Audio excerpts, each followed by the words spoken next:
ये CBSE class 10th के maths paper में पूछा गया क्वेश्चन है।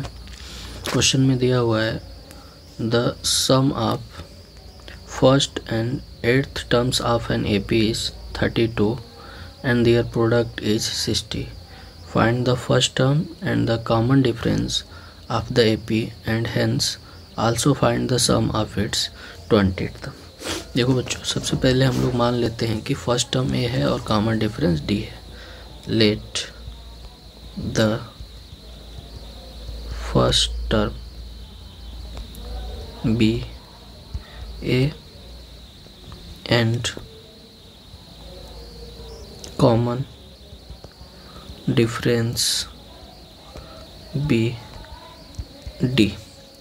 Then according to question जो फर्स्ट टर्म है और एट्थ टर्म है इसका सम 32 दिया हुआ है। First sum of first and the eighth term of an 32। तो देखो बच्चों, किसी भी एपी का nth टर्म कैसे डिफाइन किया जाता है, a n equal to a plus n minus 1 into d. Therefore अगर हम लोग ए एट्थ टर्म को अगर डिफाइन करें तो ये हो जाएगा ए प्लस 8 माइनस 1 इंटू डी, और इसको लिखा जा सकता है ए प्लस 7 इंटू डी। तो ये ए एट्थ टर्म की वैल्यू होगी। तो इस इक्वेशन को कैसे लिख सकते हैं, a plus 7 into d equal to 32। हमने ए एट्थ की वैल्यू रख दी, और यहाँ से हम लोग अगर ए प्लस 7 डी की वैल्यू निकाल लें तो ये आ जाएगा 32 माइनस ए, और इसको इक्वेशन नंबर फर्स्ट रख देते हैं। Now again according to question,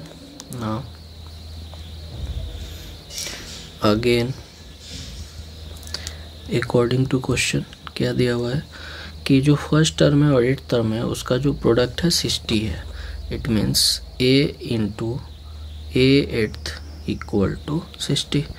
तो यहाँ से हम लोग लिख सकते हैं a into a eighth term को देखो यहाँ डिफाइन किया गया है, इसको लिख सकते हैं a plus 7 d equal to 60, और a प्लस 7d की वैल्यू हमारे पास इक्वेशन फर्स्ट में अवेलेबल है।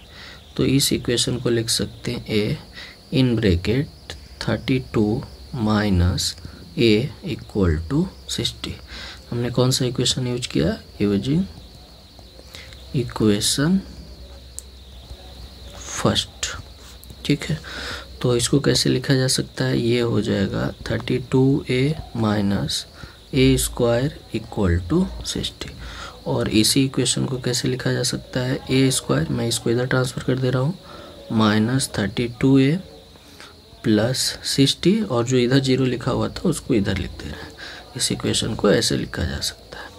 अब ए की वैल्यू को निकालने के लिए हम लोगों को फैक्टर करना पड़ेगा, तो फैक्टर कर लेते हैं। तो ये 60 है तो इसका फैक्टर बनेगा, ये हो जाएगा a square minus 30a minus 2a plus 60 equal to 0। Factor करके आप चेक कर सकते हो।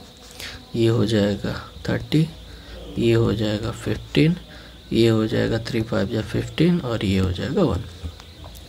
तो ये हो जाएगा 5 3 या 15, 2 या 30, और 2 कर ले लो, आ जा रहा है। देखो ऐड करो 32 आ रहा है, और मल्टीप्लाई करो 60 ए स्क्वायर आ जा रहा है। तो यहाँ से हम लोगों को ये कॉमन है तो लिख सकते हैं a माइनस 30, और यहाँ से 2 कॉमन है तो लिख सकते हैं a माइनस 30 इक्वल टू 0। तो यहाँ से a माइनस 30 कॉमन है, क्या बचेगा, ये होगा a माइनस 2 इक्वल टू 0।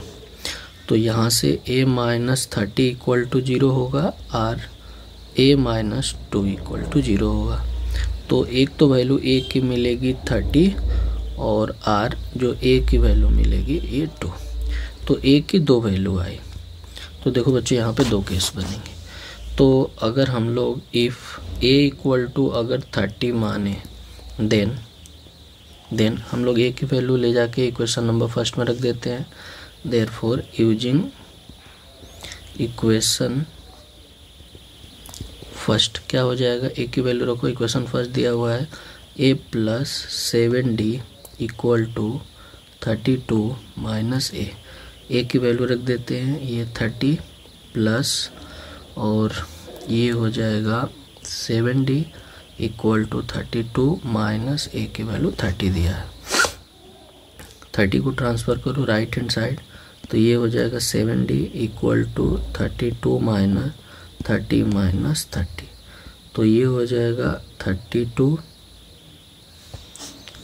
ये हो जाएगा 32 माइनस 60, और 60 से 32 को सब्ट्रैक्ट कर लो, 10 माइनस 2 8, 5 माइनस 3 2, तो ये रिजल्ट आ जाएगा -28, तो ये 70, तो D इक्वल टू कितना हो जाएगा -28/7, 7 4 जा 28, तो D इक्वल टू कितना हो गया -4, ठीक है। और सेकेंड केस बनेगा कि अगर हम लोग इफ़ A की वैल्यू अगर 2 ले, then again using first, then again using first क्या लिख सकते हैं, A plus 7D equal to 32 minus a की वैल्यू रख दो 2 plus 7D equal to 32 minus 2, तो यहाँ से 7D इक्वल टू लिखा जा सकता है 32 माइनस 2 माइनस 2, इस 2 को राइट ट्रांसफ़र कर दिया, तो ये हो जाएगा 7D equal to 32 minus 4, 32 minus 4 करेंगे तो ये रिजल्ट आ जाएगा 7D इक्वल टू 28, और D equal to it means क्या हो जाएगा 28/7, तो ये 4 हो जाएगा, तो D इक्वल टू 4 आएगा। तो दो वैल्यू निकल के आई। जब A की वैल्यू हम लोगों ने रखा था A इक्वल टू जब हम लोगों ने रखा था 30, तो D की वैल्यू -4 आई है, तो D की वैल्यू जो निकल के आई है -4 आई है। एंड जब A की वैल्यू हम लोगों ने जब 2 लिया हुआ है, तो D की वैल्यू क्या निकल के आई है 4 निकल के आई है। तो ये तो A और D की वैल्यू आ गई। क्वेश्चन में रेस्ट पार्ट क्या पूछा हुआ, जरा इसको देखो। देन कह रहा है also find the sum of its 20 term, तो 20 टर्म की वैल्यू को फाइंड आउट करना है। तो देखो बच्चों, सम ऑफ nth टर्म का फार्मूला क्या है, since nth term equal to होता है n/2 in bracket 2a plus n-1 into D। तो हम लोगों को 20th टर्म की वैल्यू पता करनी है, पहले ये वाली वैल्यू लेके सॉल्व करते हैं। तो ये हो जाएगा S20 equal to 20/2 in bracket 2 into A की वैल्यू 30 प्लस n की वैल्यू 20 लेंगे, तो ये हो जाएगा 2 इंटू 30 प्लस n की वैल्यू 20 -1 और D की वैल्यू -4। तो S20 इक्वल टू कितना हो जाएगा, इसको कैंसिल करा दो 10 और इसको सॉल्व करो 60 और प्लस 20 -1 19 और इंटू -4, ये साइन इसको माइनस कर देगा, तो ये हो जाएगा 10 इन ब्रैकेट 16 और -4 9 जा 36, 3 4 1 जा 4 प्लस 3 कितना हो जाएगा 7, तो ये हो जाएगा 10 और 76 माइनस 60 करोगे तो ये हो जाएगा -16 और इसको मल्टीप्लाई करोगे तो ये रिजल्ट आ जाएगा 160। तो S20 की वैल्यू कितनी आ जाएगी 160।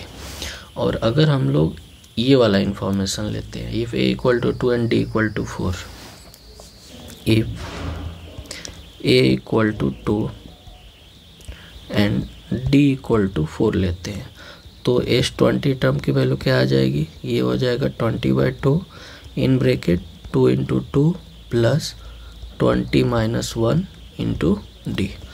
तो ये इससे कैंसिल करा दो 10, तो ये हो जाएगा 10, 2 2 जा 4 प्लस ये हो जाएगा 9, यहाँ D की वैल्यू 4 रख लेते हैं इंटू 4, तो ये हो जाएगा 10, 4 प्लस 4 9 जा 36, 3 4 1 जा 4 प्लस 3 ये क्या हो जाएगा 7, और इसको हम लोग ऐड करेंगे तो ये हो जाएगा 80, तो ये 800 आएगा। तो S20 की वैल्यू क्या आएगी 800 आएगी। तो ये आपका कंप्लीट आंसर होगा। ये 5 मार्क्स का क्वेश्चन है, इसीलिए इतना सॉल्व करना पड़ेगा, ठीक है। तो ये करेक्ट आंसर होगा। S20 की वैल्यू -160 आएगी और 800 आएगी। ओके, ठीक है, थैंक यू।